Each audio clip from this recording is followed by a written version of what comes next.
राधिका बरसाने वाली की जय। श्रीमद् भगवत गीता महात्म्य, पहला अध्याय।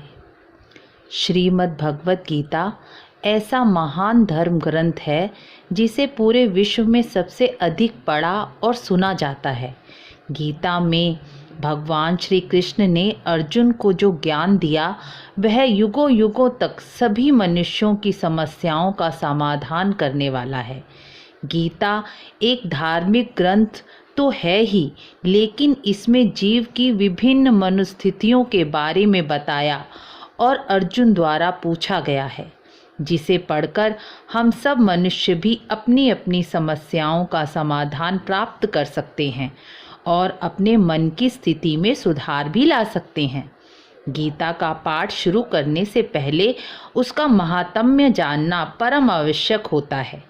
किसी भी धर्म ग्रंथ को पढ़ने या सुनने से पहले उसका महात्म्य अवश्य जानना चाहिए, तभी उस धर्म ग्रंथ को सुनने का पूर्ण फल प्राप्त होता है। इसलिए गीता के अध्यायों का पाठ करने से पहले हमें गीता के अध्यायों का महात्म्य जानना परम आवश्यक है। तो पहले हम गीता के प्रत्येक अध्याय का महात्म्य जानेंगे, उसके बाद गीता के 18 अध्यायों का पाठ सुनेंगे। तो चलिए आज गीता के पहले अध्याय का महात्म्य सुनते हैं। गीता के अध्याय का महात्म्य भगवान विष्णु ने लक्ष्मी जी को और महादेव ने पार्वती जी को सुनाया था।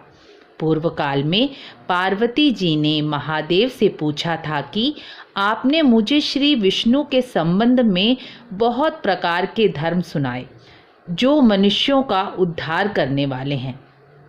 अब मैं आपसे गीता का महात्म्य सुनना चाहती हूँ, जिसका श्रवण करने से श्री हरि में भक्ति बढ़ती है और गीता के पाठ का संपूर्ण फल प्राप्त होता है।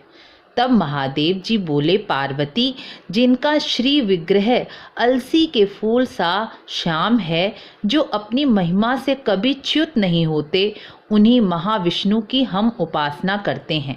एक समय की बात है, मूर दैत्य के नाशक विष्णु शेषनाग की शैया पर सुखपूर्वक विराजमान थे।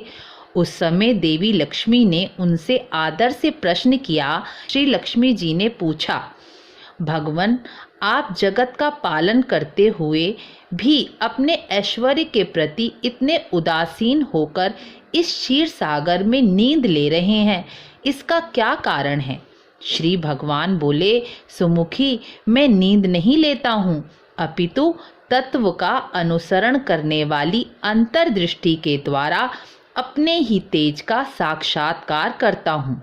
देवी, यह वही तेज है जिसे योगी पुरुष अपने योग समाधि के द्वारा अपने अंतकरण में दर्शन करते हैं तथा जिसे विद्वान पुरुष वेदों का सार बताते हैं। वह माहेश्वर तेज अजर है, एक है, प्रकाश स्वरूप है, आत्म रूप है, रोग शोक से रहित है, अखंड है और आनंद का पुंज है तथा द्वैत रहित है।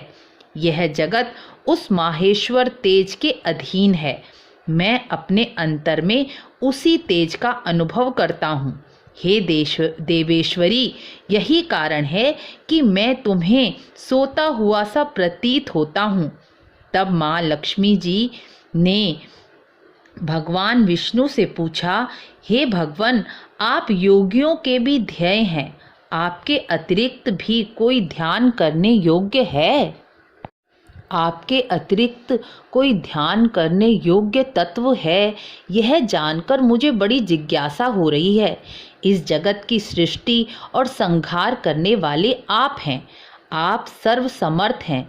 इस प्रकार की स्थिति में होकर भी यदि आप उस परम तत्व से भिन्न हैं तो मुझे उसका ज्ञान कराइए। तब श्री भगवान बोले, प्रिय, आत्मा का स्वरूप द्वैत और अद्वैत से अलग है, भाव और अभाव से मुक्त है, आदि और अंत से रहित है। शुद्ध ज्ञान के प्रकाश से जानने वाला आत्मा का स्वरूप परमानंद स्वरूप होने के कारण सुंदर है। यही मेरा ईश्वरीय रूप भी है। आत्मा का एकत्व ही सबके द्वारा जानने योग्य ज्ञान है। यह ज्ञान मैंने गीता शास्त्र में संक्षेप रूप से बताया है।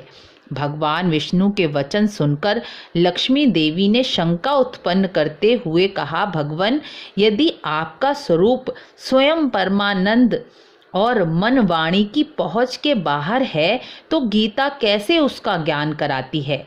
मेरी इस शंका का समाधान कीजिए। तब भगवान बोले, हे सुंदरी, ध्यान से सुनो। मैं गीता में अपनी स्थिति का वर्णन करता हूँ। गीता के 18 अध्यायों को मेरी वांगमयी मूर्ति जानो। पहले 5 अध्यायों को मेरे 5 मुख जानो। 10 अध्यायों को मेरी 10 भुजाएं समझो।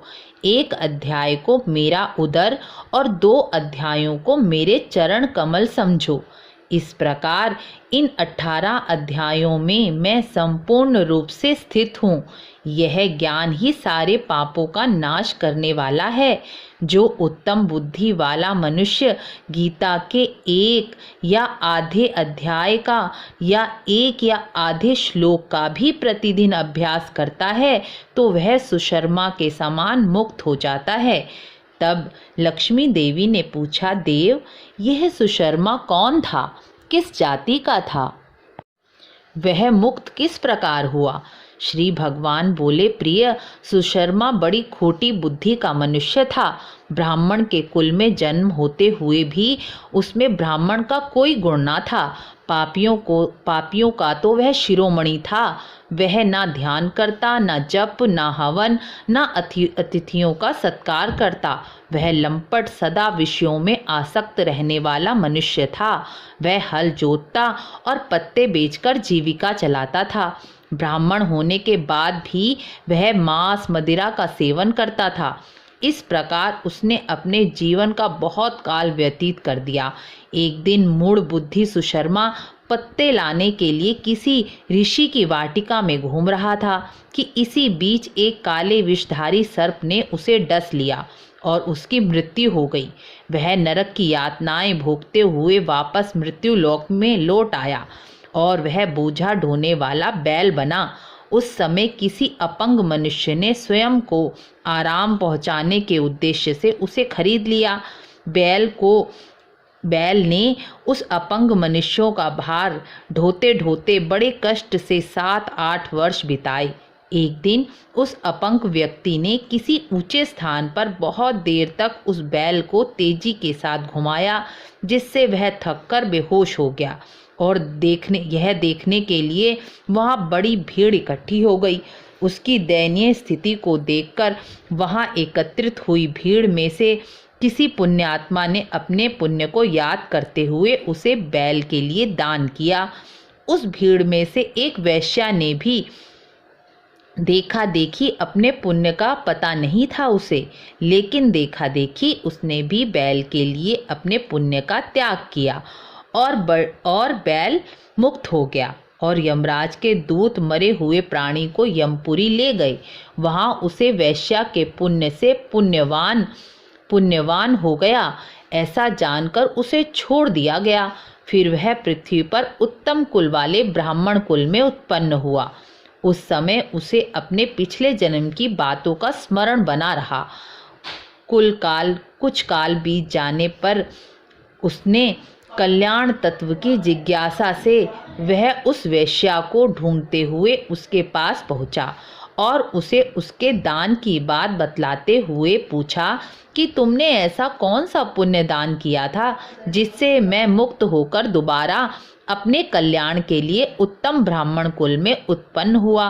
तब वैश्या ने उत्तर देते हुए बताया, मेरे घर पिंजरे में बैठा तोता रोज कुछ पढ़ता है, जिसे सुनकर मेरा हृदय पवित्र हो जाता है। उसी पुण्य को याद करके मैंने तुम्हें दान दिया था। इसके बाद दोनों ने तोते से पूछा कि हे तोते, अपने पूर्व जन्म का इतिहास बताओ।